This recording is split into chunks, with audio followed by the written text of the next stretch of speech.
when you add the ingredients, there are two ways you can do them. You can do them by weight or by volume. I use a kitchen scale, which costs about $40 because measuring by weight makes it significantly easier to get it right and no thinking. But you can also use it doing volume. I'm going to show you both. You add 1 cup of flour or 142 grams of flour. If you're going to add a cup, use the dip and sweep method where you fill it above the line, you take a knife and you sweep it down so it's flat across. If you're going to use the weight, which is what I prefer, you set your scale, you put the bowl on it, you zero it out, and then you put in 142 grams. And I prefer to do it with the scale because you can actually see that the measuring cup method is not quite exact, and while the time is not fiddly, the ingredients just makes it easier if you get them as close to right as possible. So 142 grams of flour.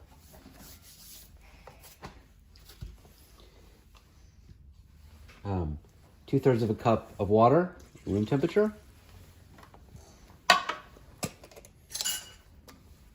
1 teaspoon of instant yeast, fine. So 1 teaspoon of yeast and 120 grams of honey. Now, you can do this as 2 tablespoons. So if you're going to do tablespoons, the easiest thing to do is put a little bit of oil on the measuring spoon, pour the honey into the measuring spoon, and then dip the measuring spoon. I use the measure because it just makes it easy. So 40 grams. And if you go a little bit over, it's not a big deal. So you want to add 3 large eggs. 1. Where's my measuring cup? 2.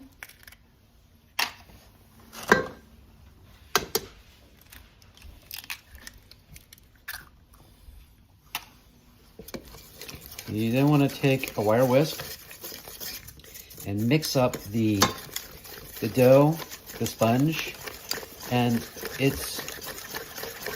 try to incorporate the ingredients and mix in air. So you want to kind of mix kind of fast for about a minute.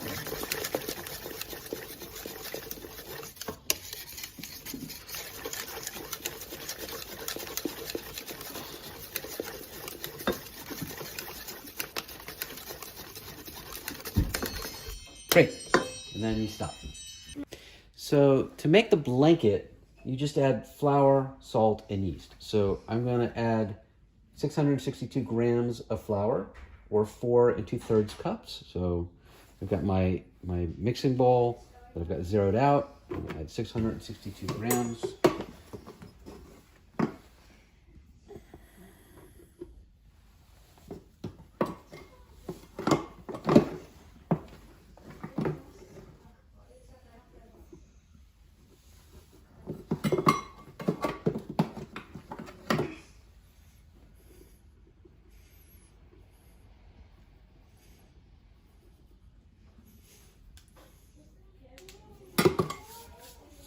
Teaspoon and 1/4 of yeast.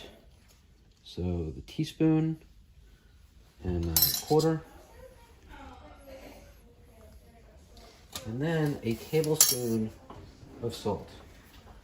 Now, when you're adding the salt, it's important to not put it directly on top of the yeast because the salt will kill the yeast. So I generally will take the salt and I'll put it in the opposite side of the bowl.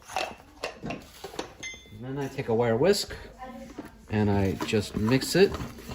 Just mix the dry ingredients together. And then when that's done,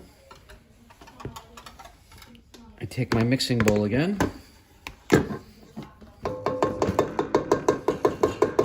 You can come and branch on top. Okay. Take my mixing bowl, it has my sponge, and I've got my blanket, and I take the blanket, and I just kind of lay it on top. And then you just cover the bowl, and I generally set my mixing bowl on top of it, and we leave it sitting like that for 2 hours, 4 hours, a couple hours.